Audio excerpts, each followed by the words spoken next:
आगाज करते हैं लेक्चर नंबर 36। आज के लेक्चर में हमने दो काम करने हैं। एक कंसेप्ट हमारा था rights and duties of statutory writer, याद है? 10 मिनट का कंसेप्ट था, लेकिन एंड पे आपने मुझे 10 मिनट नहीं दिए और कहा नहीं सर हमने नहीं करना आज, तो उस दिन हमने नहीं कर सके थे ये। आज हम इसको कवर करेंगे, rights and duties of statutory writer. और फिर कल की असाइनमेंट की डिस्कशन भी करने हैं।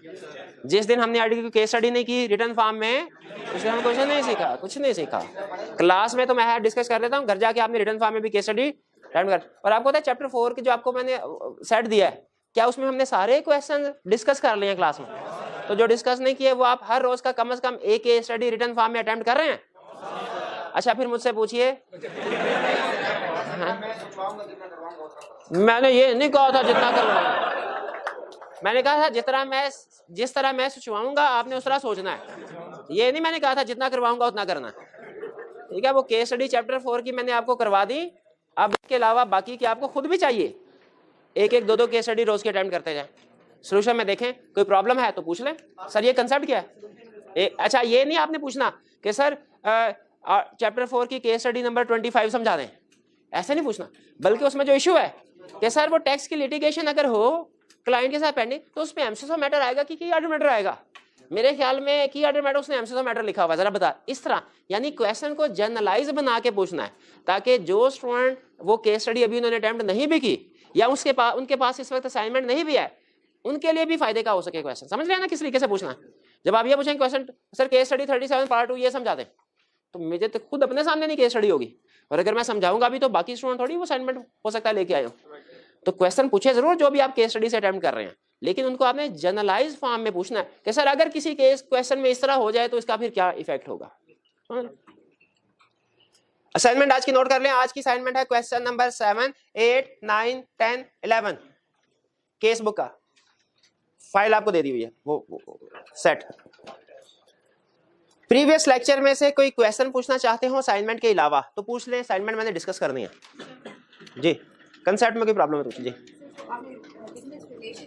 कहा था कि अगर उनका नॉर्मल कोटा ऑफिस नहीं है तो वो डिस्क्वालीफाइड है। अब जिस टाइम अपॉइंटमेंट हो रही है तो उस टाइम बिजनेस रिलेशनशिप हम किस कॉन्टेक्स्ट में देखते हैं? वो तो अपॉइंटमेंट बिजनेस रिलेशनशिप की कल हमने बात की थी कि अगर बिजनेस रिलेशनशिप होगा other than ordinary course of business में तो ऑडिटर डिस्क्वालीफाइड है।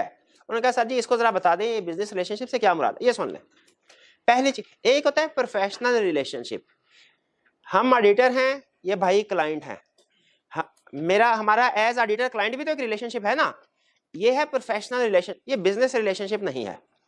बिजनेस रिलेशनशिप क्या है कि जब ये मेरे साथ मैं इनसे एज ऑडिटर हम डीलिंग नहीं कर रहे, बल्कि एज कस्टमर या सप्लायर डीलिंग कर रहे हूं।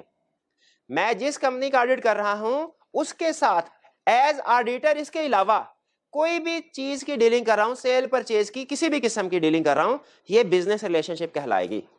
जैसे अगर ये एसी बेचते हैं, मैं इनसे एसी खरीदता हूं, बिजनेस रिलेशनशिप है, ठीक है?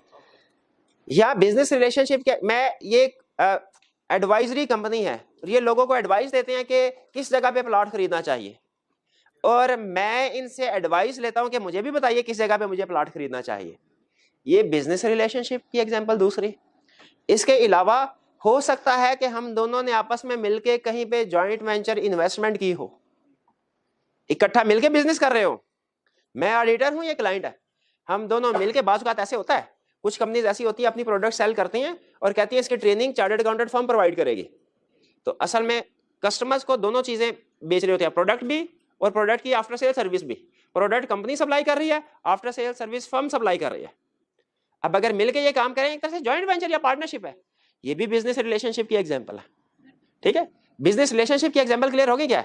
लॉ क्या कहता है? अगर business relationship ordinary course of business में ना, यानी बाइंग एंड सेलिंग हो रही है, जो चीज ये दूसरे लोगों को बेचते हैं वही मुझे बेच रहे हैं और उसी रेट टर्म एंड कंडीशन पे जिस पे दूसरे को बेच, तो फिर कोई प्रॉब्लम नहीं, ऑडिट हो सकता है, फिर डिस्क्वालिफिकेशन नहीं है।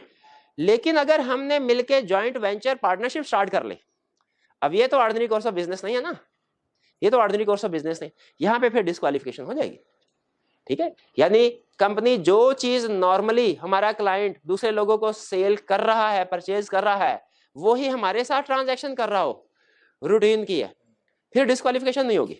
लेकिन हम दोनों ने मिलके कोई जॉइंट वेंचर पार्टनरशिप वगैरह इकट्ठा बिजनेस शुरू कर दिया, ये है जो ऑर्डिनरी कोर्स ऑफ बिजनेस का रिलेशनशिप नहीं है, ये रूटीन से हट के है, क्योंकि कंपनी हर कस्टमर के साथ, हर सप्लायर के साथ इस तरह की अरेंजमेंट नहीं करते। क्लियर हो गया?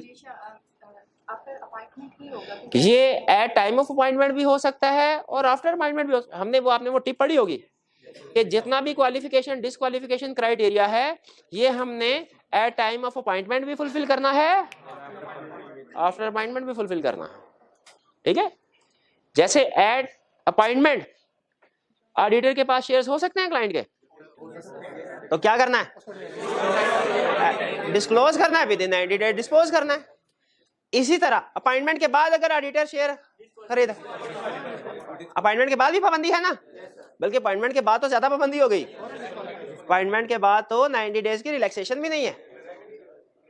ठीक है जी, तो हमने क्राइटेरिया क्वालिफिकेशन डिसक्वालिफिकेशन का एट टाइम ऑफ अपॉइंटमेंट भी पूरा करना है, अपॉइंटमेंट के बाद भी पूरा करना है, पार्टनर ए ने भी पूरा करना है, पार्टनर बी ने भी पूरा करना है, पार्टनर सी में भी पूरा करना है, डी ने भी पूरा करना है, ई ने भी पूरा करना है, एफ ने भी करना, एम्प्लॉय ने करना पूरा, सीनियर मैनेजर ने नहीं।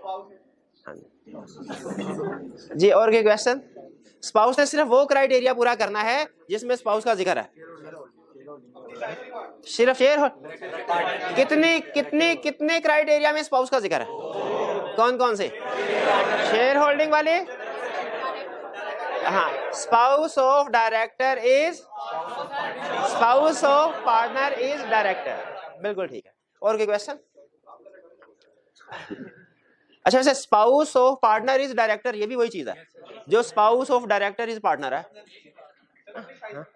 हाँ ठीक है, सॉरी अपनी साइंस नहीं लगानी, सही कहा, चलिए ठीक है। Spouse of director, spouse of partner is director, ठीक है। और कोई क्वेश्चन?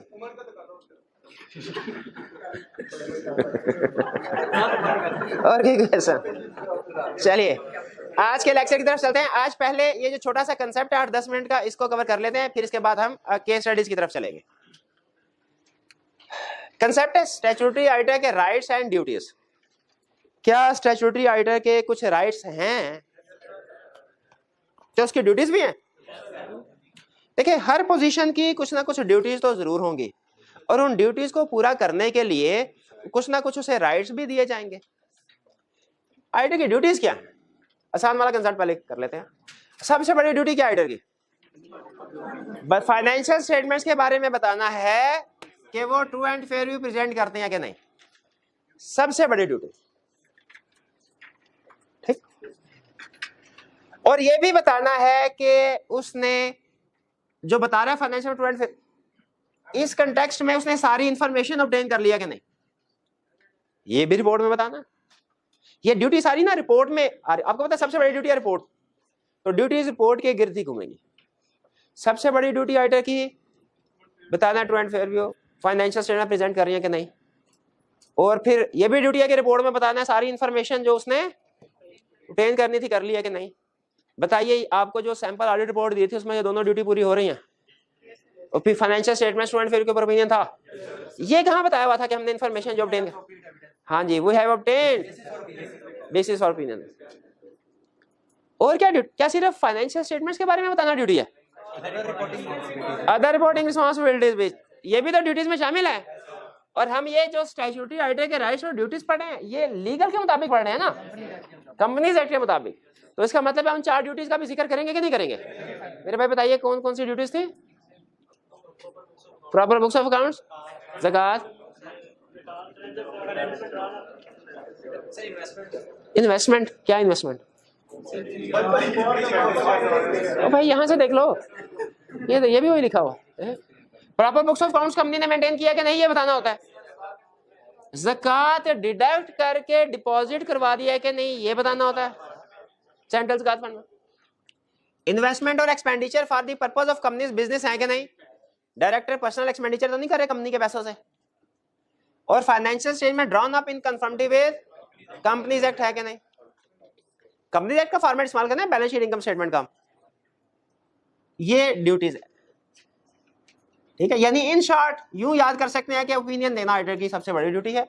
ये सारे एक तरह से ओपिनियन ही है, स्वयं ये इंफॉर्मेशन के, ठीक है, इंफॉर्मेशन। Duties clear? क्या ऑडिटर के कुछ राइट्स भी हैं? राइट्स भी हैं सर। राइट्स को दो तरह से हम क्लासिफाई करते हैं, एक वो राइट्स जो कि ड्यूरिंग ऑडिट है और एक वो राइट्स जो at the end of the audit AGM के। एग्जाम में अगर आपसे पूछे ड्यूरिंग ऑडिट क्या राइट्स हैं, ये लिख देंगे। अगर पूछे ऑडिटर को रिमूव किया जा रहा है, ऑडिटर के क्या राइट्स हैं, ये लिख देंगे। और अगर जनरल स्टेटमेंट दे दें ऑडिटर के राइट्स बताएं, ये नहीं बताता ड्यूरिंग ऑडिट वाले कि एंड वाले, दोनों लिख दें। शाबाश। ड्यूरिंग ऑडिट क्या राइट्स हैं? Right of access to books of accounts, जितनी भी बुक्स ऑफ अकाउंट्स हैं उनको एक्सेस कर सकता है, पढ़ सकता है। अगर वो रजिस्टर्ड ऑफिस में है वो बुक्स में, और अगर कंपनी की ब्रांचेस हैं तो जो ब्रांच ऑफिस में बुक्स मेंटेन हो रही हैं उनको भी एक्सेस कर सकता है।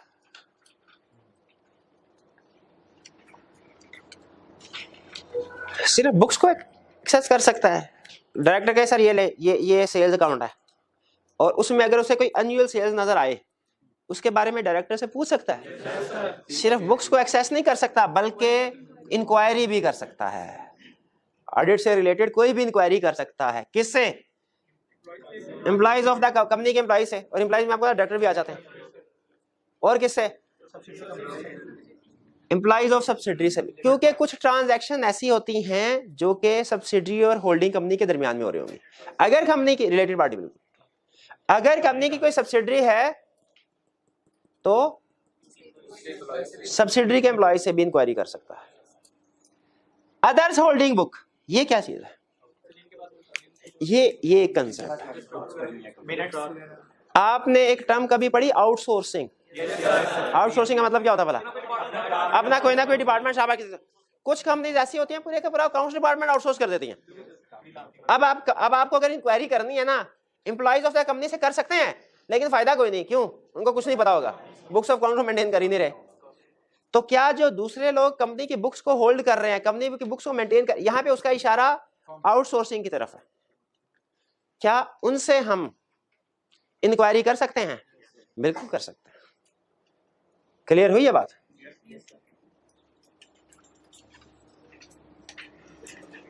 यहां पे ना कैफ में कभी यूज नहीं होगी एक टर्म, अगर आप याद कर लें तो कभी आपके काम आएगी, बड़े काम आएगी। ये जो दूसरी कंपनी हमारे क्लाइंट की बुक्स को होल्ड कर रही होती है ना, इसका नाम क्या होता है भला? होल्ड करने वाली कंपनी। हाँ, कैफ लेवल पे यही है, लेकिन एडवांस लेवल पे टर्म लिख लें, सर्विस ऑर्गेनाइजेशन। इसे कहते हैं सर्विस, जो सर्विस प्रोवाइड कर रही है। कौन सी? आउटसोर्सिंग। कैफ लेवल पे कभी ये टर्म यूज नहीं होगी। Service organisation. ठीक है, तो हम कंपनी के एम्प्लॉय से भी और सर्विस ऑर्गेनाइजेशन से भी इंफॉर्मेशन ले सकते हैं। होल्डिंग बुक्स नहीं, होल्डिंग कंपनी से हम क्यों इंक्वायरी करेंगे? आपने कंसोलिडेशन पढ़ी हुई है? उसमें अगर कंसोलिडेशन हो, उसमें होल्डिंग कंपनी के को कंबाइन किया जाता है कि सब्सिडरी को? ये असल में कंसोलिडेटेड फाइनेंशियल स्टेटमेंट के लिए लाने पॉइंट दिया। जब हम उसका ऑडिट कर रहे होंगे कंसोलिडेट, तो सिर्फ हमें मेन कंपनी नहीं बल्कि उसकी सब्सिडरी से भी इंफॉर्मेशन चाहिए होगी। उसलिए होल्डिंग, इसलिए स्टूडेंट का कहना है होल्डिंग क्यों नहीं लिखा? होल्डिंग इसलिए लिखा क्योंकि कंसोलिडेटेड फाइनेंशियल स्टेटमेंट में हम जिसका ऑडिट कर रहे हैं ना, उसकी कंसोलिडेटेड फाइनेंशियल होल्डिंग नहीं आएगी।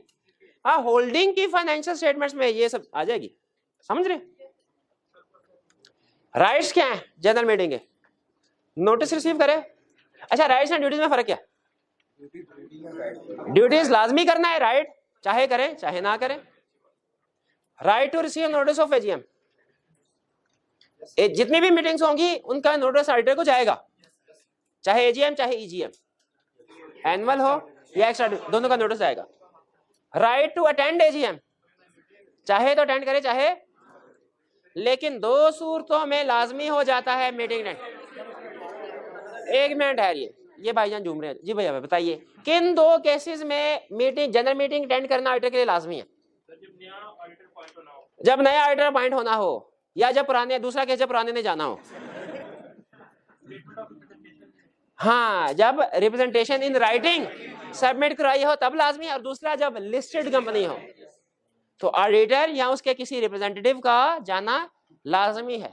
प्रैक्टिस में जब आप जाएंगे ना, किसी लिस्टेड कंपनी का ऑडिट कर रहे हैं, तो आपने पार्टनर से कहना है सर जी ऑडिट सारा मैं कर रहा हूं ना, तो जब एजीएम होगी ना आपने अपने साथ मुझे भी लेके जाना, आपका एक्सपोजर बढ़ेगा। हाँ खाना तो मेक रिप्रेजेंटेशन इन राइटिंग, ये भी राइट है, यानी चाहे तो रिप्रेजेंटेशन सबमिट करवाएं, वो प्रोसीजर में पड़ा था ना, राइट है। अगर वो समझता है कि मुझे रिमूव नहीं किया जाना चाहिए तो फिर वो रिप्रेजेंटेशन सबमिट करवाएगा, नहीं करवाना चाहता तो ना करवाए।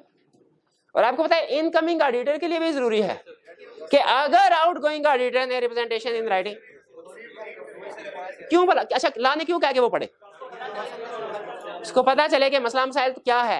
एक्सेप्टेंस डिसीजन में वो इंफॉर्मेशन काम आ जाती है, इंफॉर्मेशन काम आ जाती है। बाज़ औक़ात हो सकता है हमें जो ऑडिटर चला गया ना वो खुद से हमें रिप्लाई ना भेजे, लेकिन जो मसला था वो हमें रिप्रेजेंटेशन इन राइटिंग को पढ़ के समझ आ जाए। ये पढ़ा था ना कि सम टाइम अगर प्रोफेशनल क्लियरेंस लेटर का जवाब नहीं आता तो हमने क्या करना है, अदर सोर्सेज से इंफॉर्मेशन। तो ये एक ऐसा सोर्स नहीं है जिसे हमें इंफॉर्मेशन मिल जाएगी गड़बड़ क्या थी। सम टाइम ऑडिट रिपोर्ट भी पढ़ के उससे गड़बड़ का अंदाजा हो जाता है, उसमें स्कोप लिमिटेशन मिसस्टेटमेंट का जिक्र होता है।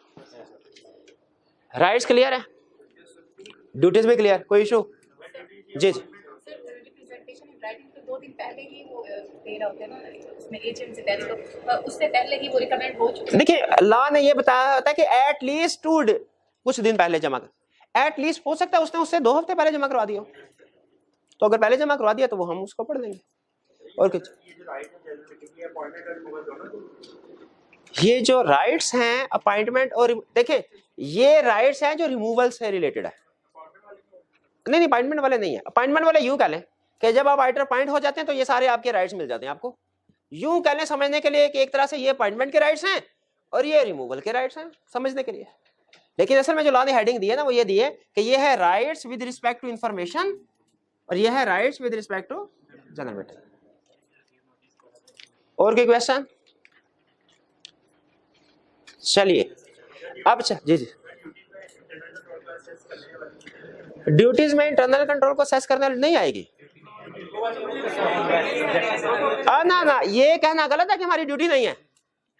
Understanding of internal control obtain करना रिक्वायर्ड है, लेकिन मेरे भाई हम कंसेप्ट कौन सा पढ़ रहे हैं, कंपनीज एक्ट का, और वो इंटरनल कंट्रोल्स को सेस करना, रिस्क असेसमेंट करना, वीकनेसेस एंड डायरेक्टर्स को कम्युनिकेट करना, ये कहाँ लिखा? आईएसएस में। शाबाश, इसीलिए कहता है रिक्वायरमेंट सबसे ज्यादा अहम होती है। आपको रिक्वायरमेंट अपने मुंह से बता रही होती है कि क्या लिखना है, कहां से लिखना, कहां से आई। चलिए आज आप क्वेश्चन की तरफ क्वेश्चन डिस्कस करते हैं।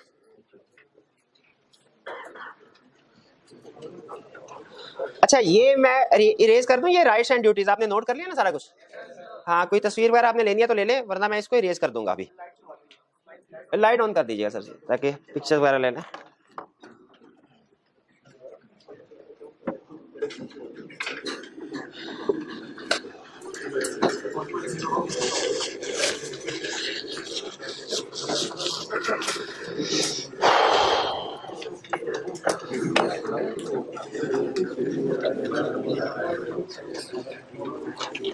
चलिए जी बस बंद कर, हाँ इरेज कर दें इसको।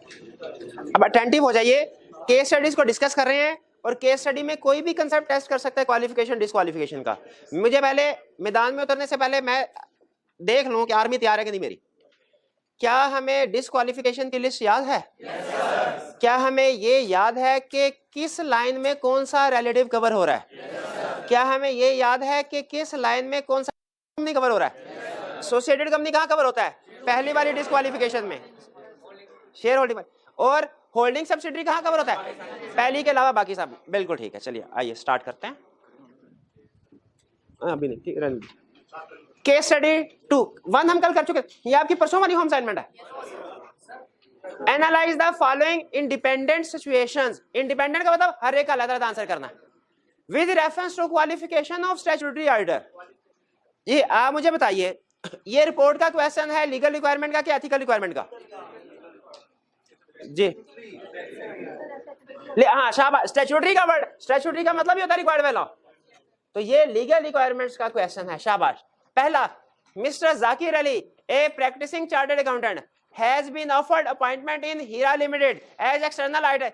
ही was an employ of the company before he started his own practice. एक मिनट ठहरिए, कौन सी रेलिवेंट लीगल प्रोविजन है आप? हाँ जी, 3 साल वाली। हाँ, कि अगर कोई पर्सन कंपनी का एम्प्लॉय रहा है पिछले 3 साल में वो उसका, अच्छा ये डायरेक्ट एम्प्लॉय वाली है कि इनडायरेक्ट वाली? डायरेक्ट। शाबाश, उसने बताया कि 3 साल रहा है कि नहीं रहा, तो फिर क्या करें? दोनों। पहली हेडिंग देंगे, if mister Zakir Ali has been employ of the company in last 3 years, तो नीचे क्या लिखेंगे? Can not be appointed. दूसरी heading, if he has not been an employ of the company last 3 years, फिर he can be appointed as statutory auditor. Clear? आगे चलते हैं, यानी इसने इंफॉर्मेशन नहीं दी थी, हमने दोनों पॉसिबिलिटीज को कवर कर दिया। Second, diamond associates private limited, a consultancy company, the majority of whose directors are chartered accountants have been offered appointment as external auditor Lal private limited, whose share capital is less than ₹1.5 million। लेकिन अगर private company है, किसी public company की subsidiary भी नहीं है, paid up capital भी 3 million से कम है, तो उसका लाजमी तो नहीं चाहिए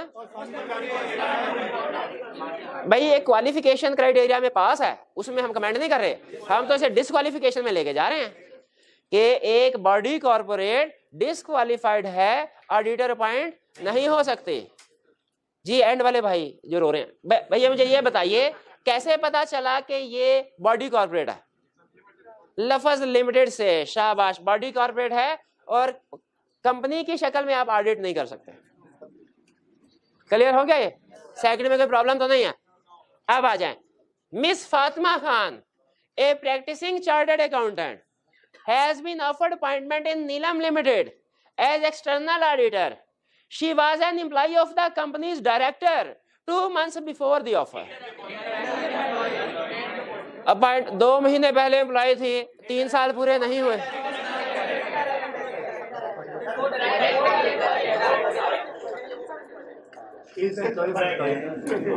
ये डायरेक्ट ये एम्प्लॉय वाला, डायरेक्ट एम्प्लॉय वाला केस है, इनडायरेक्ट वाला? इनडायरेक्ट वाला। तो इसका मतलब है इसमें शी कैन बी अपॉइंटेड, क्योंकि एम्प्लॉयमेंट छोड़ने के अगले ही दिन एलिजिबल है। इनडायरेक्ट एम्प्लॉय में 3 साल वाली कंडीशन,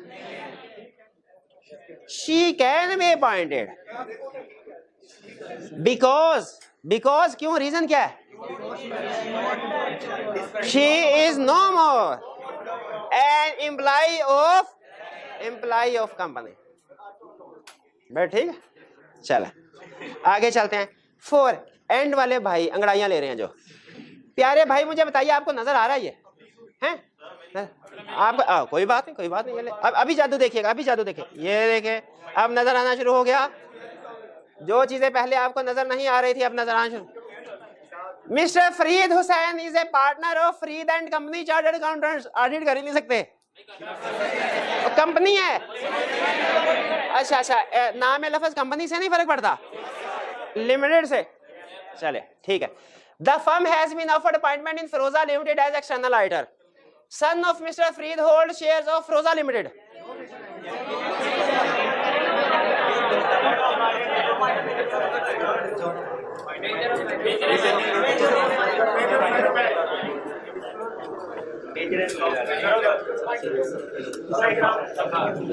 अच्छा यूं ही सॉल्व हो सकती थी, वैसे ही मेरा दिल क्या डायग्राम है बना देते हैं। मेजर का नहीं सोचा था। हाँ? ये कौन है? ऑडिटर। अच्छा, mister A mister B Farid कुछ भी लिख सकते हैं, लेकिन हम इसको ऑडिटर कहते हैं, ऑडिटर। और उधर कौन है? क्लाइंट का नाम क्या है? फिरोजा लिमिटेड। फिर लूज बॉल्स ना फेंका करे मेरे भाई, फिरोजा लिमिटेड। अब यहाँ पे ऑडिटर या उसके, अच्छा ऑडिटर के साथ और रिलेटिव भी लिख देता हूँ। Okay okay okay okay okay. Auditor, spouse, minor child. चलें इसको रहने दो। ऑडिटर, ऑडिटर का डायरेक्ट फिरोजा में इंटरेस्ट है या किसी और कंपनी में? यहां पे लिखना है क्या? Child is, son is shareholder. ठीक है, क्या अपॉइंटमेंट हो सकती है? फरीद कैन बी अपॉइंटेड या फरीद हुसैन एंड कंपनी जो भी है एज स्टैट्यूटरी ऑडिटर ऑफ रोजा limited if at time of appointment share code इसका विदेश है। लेकिन मुझे बताइए क्वेश्चन में क्या उसने मेंशन किया है कि सन माइनर है कि मेजर है? फिर क्या करना है? दोनों पर पहली heading if son is major तो no require no condition appointment हो सकती है, no issue at all, no issue at all. और अगर सन माइनर है can be appointed provided at time of appointment disclose करना है विद इन 90 डेज। क्लियर? ये चलिए जी जी। लास्ट एग्जामिनर कमेंट में क्या कह रहा है वो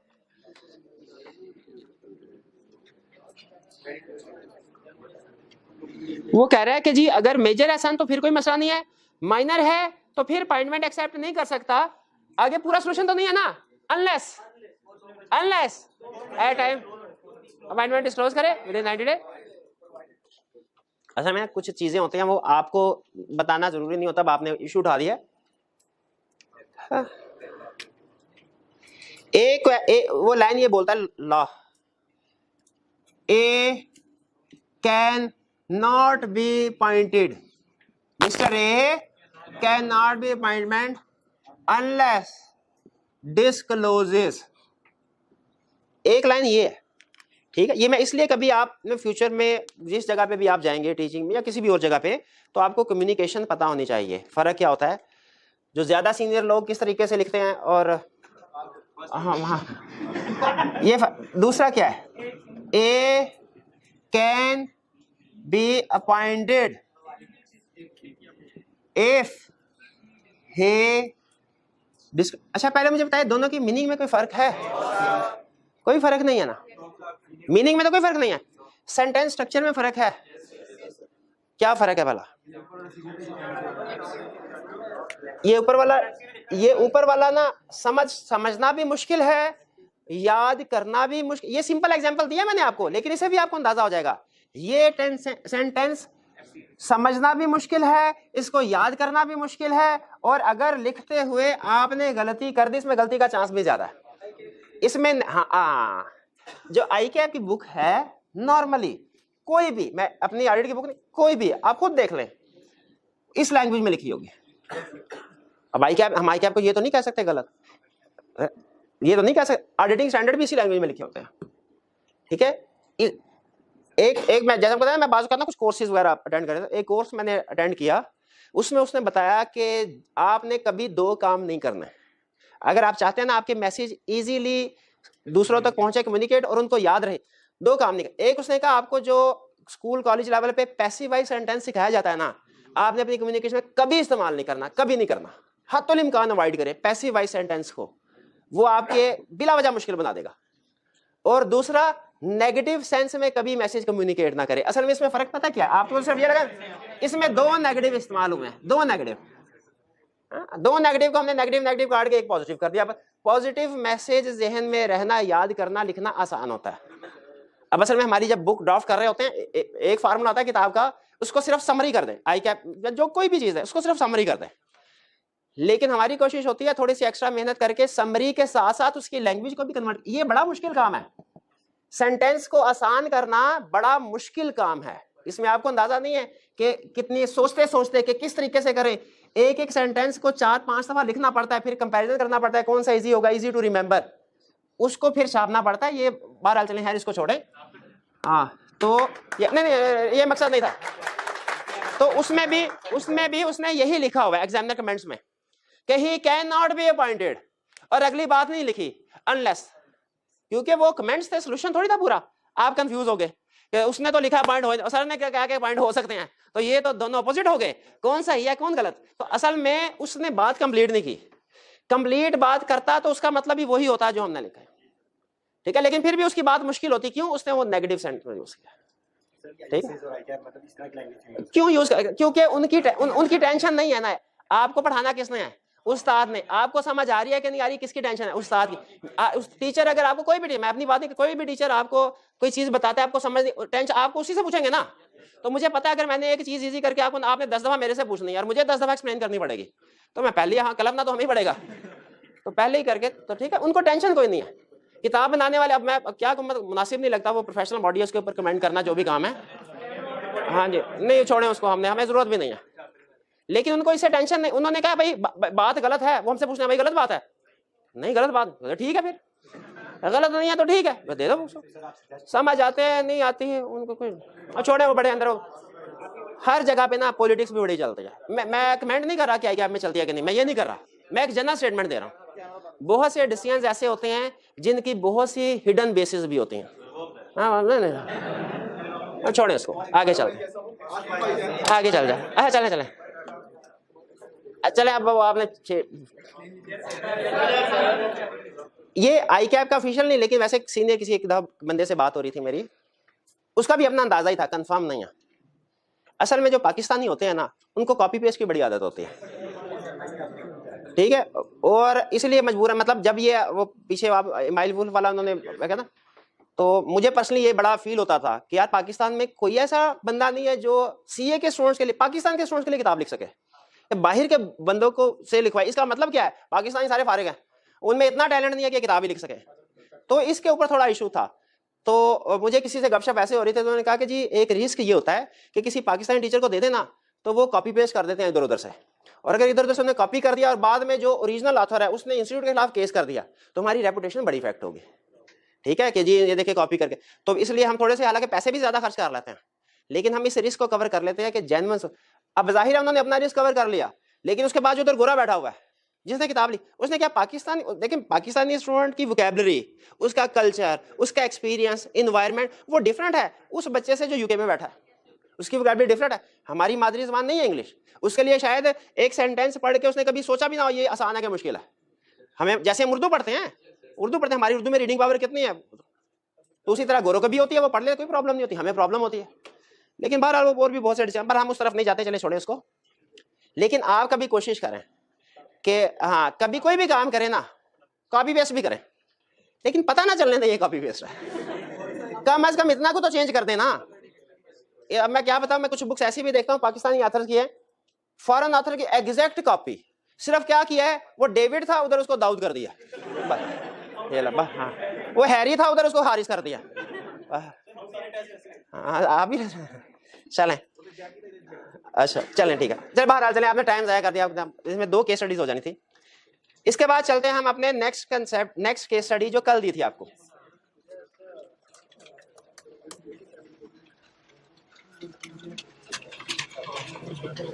ठीक है, क्वेश्चन 4 असाइनमेंट में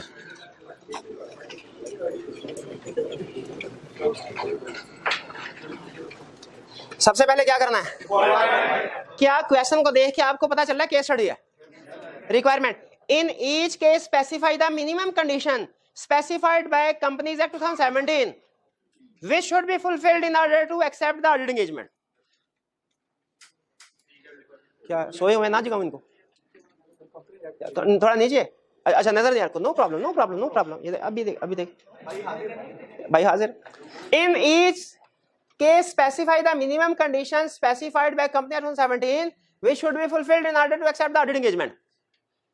अच्छा ये नहीं पूछ रहा बताओ ऑडिटर क्वालिफाइड है कि डिस्क्वालिफाइड, वो कहता मुझे पता है कोई ना कोई मसला है, मुझे ये ना बताओ ऑडिटर डिस्क्वालिफाइड है तो किस वजह से है, मुझे दूसरे एंगल से आंसर दो कि क्या करे तो क्वालिफाइड हो जाए। समझ रहे क्वेश्चन की रिक्वायरमेंट। तो इस क्वेश्चन में अगर आपने ये बताया ना कि ऑडिटर क्वालिफाइड है या डिस्क्वालिफाइड है, उसके मार्क्स नहीं मिलेंगे। आपने बताना अगर कोई मसला है तो ऑडिटर क्या करे कि क्वालिफाइड हो जाए अपॉइंटमेंट के लिए, वो आपका आंसर होगा। रिक्वायरमेंट समझ आ गई? रिक्वायरमेंट के किस लफ्ज से पता चल रहा है ये रिपोर्ट का क्वेश्चन है, लीगल रिक्वायरमेंट का क्या एथिकल का, कंपनी एक्ट के लफ्ज। इसको अंडरलाइन कर लें फिर, शाबाश अंडरलाइन करें इसको। अब मैं रिक्वायरमेंट को चले ये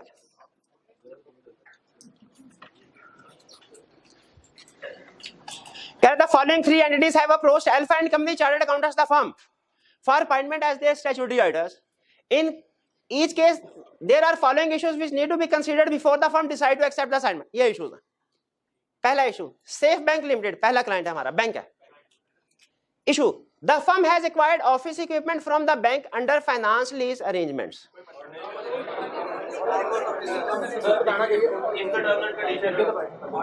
In addition, some parts of the firm are also partners of the firm are also using bank's credit card facility. Finance lease में कोई इशू नहीं, क्यों? Ordinary course of business. Credit card में लिखना है अगर 1 मिलियन से कम है तो फिर कोई इशू नहीं, अगर 1 मिलियन से ज्यादा है। अब यहाँ पे देखिए उसने चूंकि हमें अमाउंट नहीं बताई तो हमें दोनों पॉसिबिलिटीज को कवर करना है। आपको ऑडिट का असूल बताया था ना कि किसी जगह पे इंफॉर्मेशन रिक्वायर्ड है नहीं दी, ऑल पॉसिबल सिचुएशंस कवर करते, किसी एक ही assumption नहीं लेते, ठीक है। अगर तो हम लिखे यहाँ पे अगर क्रेडिट कार्ड में आउटस्टैंडिंग अमाउंट 1 मिलियन से कम है, अपॉइंटमेंट हो सकती है, 1 मिलियन से ज्यादा नहीं हो सकती। अच्छा, अगर सारे पार्टनर्स के पास एक एक क्रेडिट कार्ड है तो इंडिविजुअली देखना है कि इकट्ठा करके? इंडिविजुअली, शाबाश जी। हाँ, क्या करना चाहिए? इंश्योर करना चाहिए कि क्रेडिट कार्ड पे अमाउंट 1 मिलियन से एक्सीड ना हो। इंश्योर करना है क्रेडिट कार्ड पे अमाउंट 1 मिलियन से एक्सीड ना करे, बस ये है। हाँ, अगर हाँ ये भी कह सकते हैं अगर किसी की, इसके बाद अगर किसी की एक्सीडेड है 1 मिलियन से तो अपॉइंटमेंट से पहले पहले उसको पे कर दे। लेकिन अगर उसने कहा अपॉइंटमेंट कर लें, अपॉइंटमेंट के बाद हफ्ते बाद पे कर दूंगा, लिख सकते हैं ये कि पहले ये इंश्योर करें कि 1 मिलियन से ज्यादा नहीं है किसी, और अगर किसी कार्ड पे 1 मिलियन से ज्यादा है अपॉइंटमेंट से पहले उसको रीपे कर दें, 1 मिलियन से कम कर दें। शाबाश, ये अच्छा पॉइंट था जी। 1 बाय 1 जी। लीज के टर्म्स की बात करने की जरूरत नहीं है, ठीक है। लीज के, क्योंकि लॉ उसको डिस्कस नहीं करता तो हम भी उसको डिस्कस ना करें तो बेहतर है। हाँ, अगर किसी क्वेश्चन में स्पेसिफिकली उसने खुद बता दिया ना कि लीज के टर्म्स हाईली फेवरेबल है, उस वक्त कमेंट कर देंगे कि हाईली फेवर, इसका मतलब ऑर्डिनरी कॉस्ट ऑफ बिजनेस नहीं लग रहा मसला है। यहाँ पे यही है कि ठीक है, नॉर्मल है जी।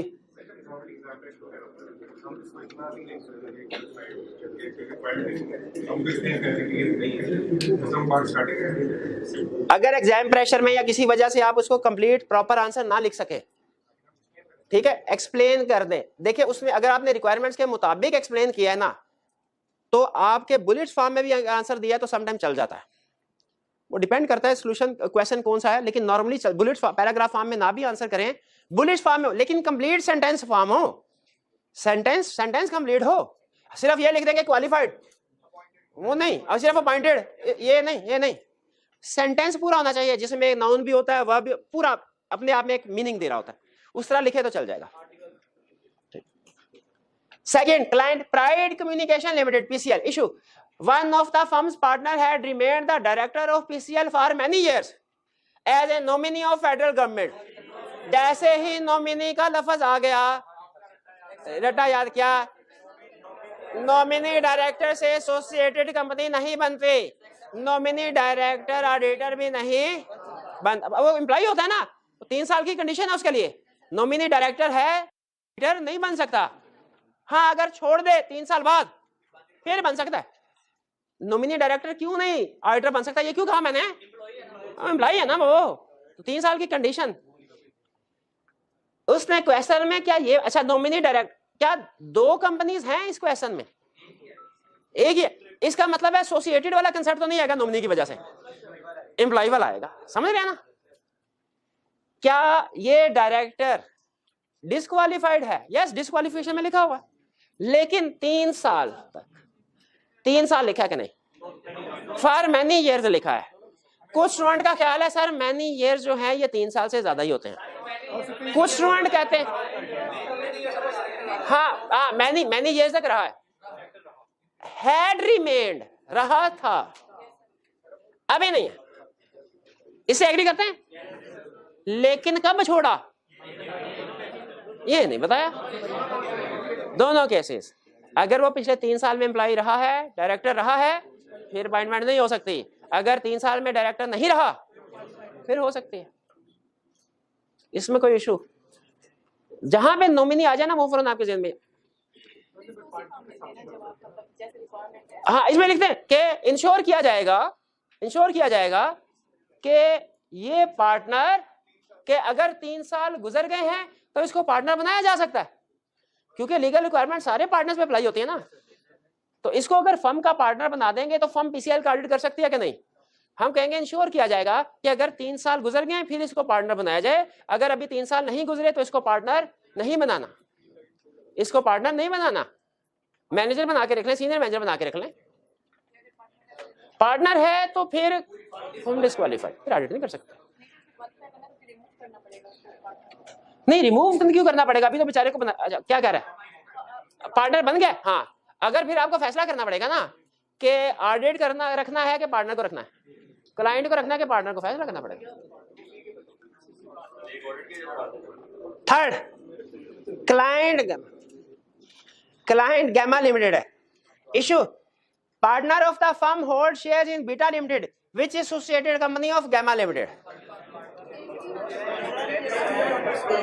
अब यहाँ पे एक असूल बता रहा हूं। अब एक असूल, आज के लेक्चर का सबसे अहम पॉइंट, केस स्टडी के पॉइंट हुसैन नया, जब कभी क्वेश्चन में 2 कंपनीज आ जाए ना, जब कभी क्वेश्चन में 2 कंपनीज आ जाए, क्वेश्चन मुश्किल हो जाता है।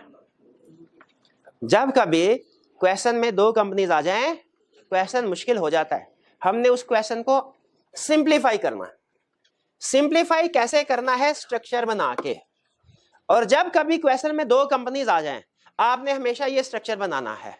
ये चाहे एग्जाम में ऊपर अगर आप क्वेश्चन सॉल्व कर रहे हैं पार्ट, तो नीचे स्ट्रक्चर बना दें, या एंड पे कहीं बना दें, उससे लेना देना कोई नहीं, उसी सफे पे नीचे बना दे तो ज्यादा अच्छा है, एग्जामिनर को भी वर्किंग पता चल जाए। ये स्ट्रक्चर बनाना है जब कभी 2, ये तो मैंने ऑप्शन बनाया था ना, आपको पहले कह दिया था कि जरूरत नहीं है, यूं ही मेरा दिल किया तो मैंने बना दिया। असल में आपको एक्सटेंड करवाना था इस क्वेश्चन की वजह से। जब कभी क्वेश्चन में 2 कंपनीज हो, हमने ये स्ट्रक्चर बनाना है। इसमें पहली कंपनी तो ये है जो क्लाइंट, ऑडिटर ये है, ये ऑडिटर है। स्ट्रक्चर में 2 डब्बे, एक लेफ्ट एक राइट, ये क्या है? ये कौन है? Client company. वो दूसरी कंपनी किधर है? दूसरी कंपनी ये नीचे आपने बनानी है। यहां पे क्लाइंट कंपनी का नाम क्या है? गैमा लिमिटेड, गामा लिमिटेड, ये ठीक है। हाँ, वो फॉरेन को लोकलाइज करते हैं। और फिर इसके बाद बेटा लिमिटेड। अच्छा, अब मुझे ये बताइए, एक चीज तो ये, जब कभी क्वेश्चन में 2 कंपनीज होंगी, आपने स्ट्रक्चर बनाना है और इन दोनों कंपनीज का रिलेशनशिप देखना है क्या है। होल्डिंग सब्सिडरी है, एसोसिएटेड है, या कुछ भी नहीं। हाँ, यहां पे इनका रिलेशनशिप बनाता है। क्या इन दोनों कंपनी का आपस में रिलेशनशिप है? कभी रिलेशनशिप होगा, कभी नहीं होगा। कभी उसने खुद से बताया होगा, कभी हमें आइडेंटिफाई करना होगा। इस क्वेश्चन में उसने खुद से बताया है, क्या है? दोनों एसोसिएट। एक क्वेश्चन में उसने कहा कॉमन डायरेक्टर है दोनों में, खुद से नहीं बताया, हमें पता चल गया एसोसिएटेड कंपनी है। एक क्वेश्चन में कहा कॉमन शेयर होल्डिंग है 20% की, खुद से नहीं बताया, हमें पता चल गया एसोसिएटेड कंपनीज है। एक क्वेश्चन में उसने कहा एक कंपनी में डायरेक्टर है और दूसरी कंपनी में 25% का शेयर होल्डर है, खुद से नहीं बताया, हमें पता चल गया एसोसिएटेड है। एक क्वेश्चन में कहा एक कंपनी में 25% का शेयर होल्डर है, दूसरी कंपनी में नॉमिनी डायरेक्टर है, खुद से नहीं बताया, हमें पता चल गया एसोसिएटेड नहीं है, क्योंकि नॉमिनी डायरेक्टर से एसोसिएटेड कंपनी नहीं बनती। एक क्वेश्चन में उसने बताया कि एक कंपनी ने दूसरी के 45% शेयर्स खरीदे हैं, खुद से नहीं बताया, हमें पता चल गया एसोसिएटेड है। 20% से ज्यादा शेयर होल्डिंग हो तो एसोसिएटेड बन जाती है, अगर कंपनी के भी हो ना डायरेक्ट तो वो एसोसिएटेड बन जाती है। एक क्वेश्चन में उसने बताया कि 55% शेयर है एक कंपनी के दूसरे के, क्लियरली खुद से नहीं बताया, हमें पता चल गया ये होल्डिंग सब्सिडरी भी है, एसोसिएटेड भी है, होल्डिंग सब्सिडरी भी है, एसोसिएटेड भी है। पता चल गया। किसी क्वेश्चन में खुद से बता देगा एसोसिएटेड है, होल्डिंग सब्सिडरी है, किसी में नहीं बताएगा। इंफॉर्मेशन से अंदाजा लगाना होगा, लगा लेंगे अंदाजा। पक्की बात है मेरे भाई, पक्की बात है। चलिए, नहीं बस ठीक है। अच्छा, होल्ड शेयर्स। अब देखिए, अब यहाँ पे क्या लिखना है? Partner hold shares in beta limited. तो अब यहाँ पे ना मसला अपॉइंटमेंट इसकी हो रही है, लेकिन मसला इसके साथ है। तो आपने अब की बार एरो ऐसे नहीं लगाना, अब की बार एरो घुमा ऐसे, और यहां पे लिखना है पार्टनर इज शेयर होल्डर, क्या लिखना है? ये शेयर होल्डर। ये आपने सारी इंफॉर्मेशन को सिंप्लीफाई कर दिया, अब चुटकियों में सॉल्व हो जाएगी। क्या ऑडिटर गैमा लिमिटेड का अपॉइंट हो सकता है ऑडिटर? ये पर्सन ऐसा can be appointed if it discloses share. क्यों भला? एसोसिएटेड कंपनी और शेयर होल्डिंग में एसोसिएटेड कवर होती है। क्लियर? कोई स्टूडेंट मुझे बता, ये समझ आ गया सारा स्ट्रक्चर? सारा स्ट्रक्चर समझ आ गया? कोई माई का लाल ऐसा है क्लास में जो मुझे बता सके ये क्या है? नहीं 50 में आप शोर मचाते हैं, वो फिर टाइम जाया होता है, वो 3-4 दिन के बाद करेंगे शुरू। 1 क्यों लिखा हुआ है? 2 तो है ही नहीं इसमें, तो जब 2 ना हो तो 1 भी लिखने की जरूरत, मैंने क्यों लिखा है? गलती हो गई क्या? इसमें हिकमत हो सकती है कोई? हिकमत क्या? एडवांस क्वेश्चन में जाके यहाँ पे 2 भी आ सकता है, स्पाउस इज डायरेक्टर भी आ सकता है, स्पाउस इज डायरेक्टर भी आ सकता है। सिंपल क्वेश्चन में सिर्फ शेयर होल्डिंग का मसला होगा, या हो सकता है सिर्फ डायरेक्टर वगैरह का मसला हो, लेकिन एडवांस क्वेश्चन में दोनों हो सकते। तो मुझे बताइए ऐसा फॉर्मेट दूं जो इस क्वेश्चन के लिए हो, अगर एक क्वेश्चन के लिए नया फॉर्मेट, फिर उसे अगले का डिफरेंट, ऐसा होना चाहिए कि ऐसा फॉर्मेट एक ही सारे क्वेश्चन में फिट हो जाए। लेकिन ये कब बनाना है? और उनका आपस का रिलेशनशिप भी लिखना लाजमी है, वरना क्वेश्चन बहुत मुश्किल है। क्लियर? ये आगे चलते हैं। 4 कितने स्टूडेंट्स के तीनों क्वेश्चन ठीक थे? शाबाश शाबाश।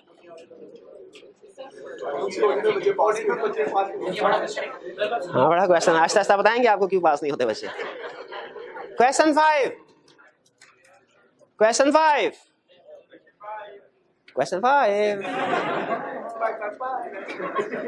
कमेंट ए, रिक्वायरमेंट नीचे नहीं लिखी हुई, नीचे requirement. Comment on each of the following independent situations in respect of appointment of auditor with reference to applicable rules and regulation, with reference to applicable rules and regulation। इसके अंदर भी एक कहानी छुपी है, इसके अंदर अपनी दुनिया इस लफ्ज की, applicable rules and regulation। समझा दूं कि चलते हैं?